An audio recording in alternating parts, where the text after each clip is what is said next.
New details tonight about the continuing mass exodus out of the U.S. Attorney's Office in Minnesota. The resignations come at a time of mounting concern over the legalities of the Trump administration's increased immigration enforcement. We have confirmed 8 more people in that office have now also resigned. These latest departures come just weeks after 6 others, including Joe Thompson, the lead prosecutor in the Feeding Our Future fraud cases, announced his resignation. Sources tell us that decision stemmed from concerns with the Justice Department's handling of the killing of Renee Good. Now there's even more concern about who's left to prosecute fraud and other cases in Minnesota. Lauren Lemanchuk joins us now with a closer look at where prosecutions go from here. Lauren? Well, you know, despite this major upheaval, we still have not heard from the Trump-appointed U.S. Attorney in Minnesota, Dan Rosen. So I reached out to him directly today, twice, asking his response to the mass resignation and how he plans to continue to fight fraud and crime while losing so many key staff. Still, just silence from Rosen. This news conference on fraud from just months ago gives a picture of what's lost. That's Joe Thompson, who spearheaded the massive Feeding Our Future fraud prosecution, and Harry Jacobs, who handled the Evergreen Recovery fraud prosecution.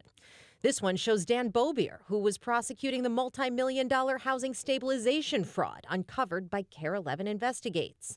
All now gone. Anna Voss, the chief of the Civil Division, is representing DHS in the nearly 500 habeas corpus cases filed by immigrants who said they were illegally detained in the last month, and at times overwhelming workload. She is resigning too, one of 14 staffers in the last month, including some of the most senior attorneys in an office that was already understaffed. It tells me there's a problem. Anders Fogh spent nearly a decade with the office, serving as acting U.S. attorney in 2021. They've had this moment of conscience where they feel like they need to step away from these jobs that they worked so hard to get and that they've dedicated so much of their lives to because of concerns they have with what's taking place.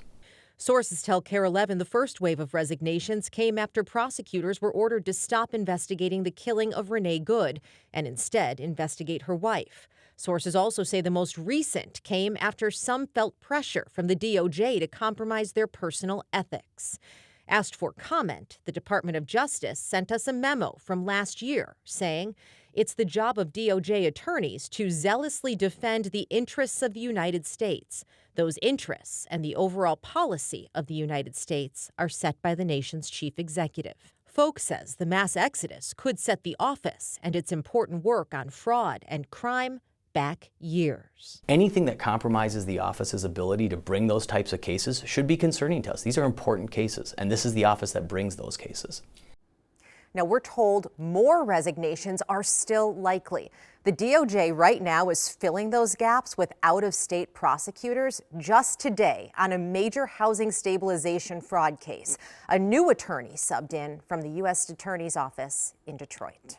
But getting caught up on those cases would be so overwhelming. I mean, Joe Thompson and that crew had been looking into this for a couple years. Yeah, these cases take years to bring, and there's a really special skill set to prosecuting fraud. You can't just take someone who does other types of cases and make them a fraud prosecutor. And everyone I've talked to about this say this isn't a minor setback, this is major. Wow.